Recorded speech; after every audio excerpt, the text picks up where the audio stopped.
বাংলাদেশের সরকারি বা রাষ্ট্রীয় মালিকানাধীন ব্যাংক কোনগুলো? সরকারি বা রাষ্ট্রীয় ব্যাংক বলতেই কিন্তু সবাই সোনালী ব্যাংক বা জনতা রূপালী অগ্রণী এই ব্যাংকগুলোকে কিন্তু মনে করে থাকে। তো এর বাইরেও কিন্তু সরকারি মালিকানাধীন আরো অনেকগুলো ব্যাংক রয়েছে। আজকের এই ভিডিও থেকে কিন্তু আপনারা বিস্তারিত জানতে পারবেন। চলুন কথা না বাড়িয়ে শুরু করা যাক। সরকারি বা রাষ্ট্রীয় মালিকানাধীন ব্যাংকগুলোর কিন্তু অনেকগুলো ক্যাটাগরি রয়েছে। প্রথম যে ক্যাটাগরি সেটা হচ্ছে রাষ্ট্রায়ত্ত বাণিজ্যিক ব্যাংক। বাংলাদেশে কিন্তু 6টি রাষ্ট্রীয় মালিকানাধীন বা রাষ্ট্রায়ত্ত বাণিজ্যিক ব্যাংক রয়েছে।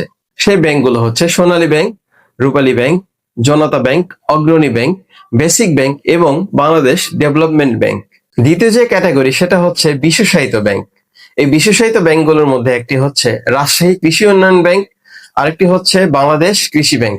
রাজশাহী কৃষি উন্নয়ন ব্যাংকটা উত্তরাঞ্চলে এবং বাংলাদেশ কৃষি ব্যাংকটা দক্ষিণাঞ্চলে অবস্থিত।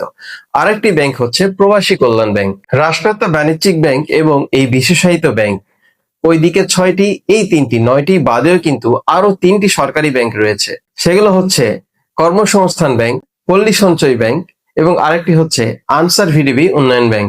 এই নামগুলো শুনে বুঝতে পারছেন যে এই ব্যাংকগুলো কিন্তু বিশেষ উদ্দেশ্যে তৈরি করেছে সরকার। যেমন কর্মসংস্থান ব্যাংক, নাম শুনে বুঝতে পারছেন যে এই ব্যাংকটি কিন্তু যুবক বা বেকার যে সম্প্রদায় বাংলাদেশের তাদের নিয়ে কিন্তু কাজ করে থাকে। এছাড়া আনসার ভিডিবি উন্নয়ন ব্যাংক, যেটা নামের মধ্যেই কিন্তু এর তাৎপর্যটা নিহিত।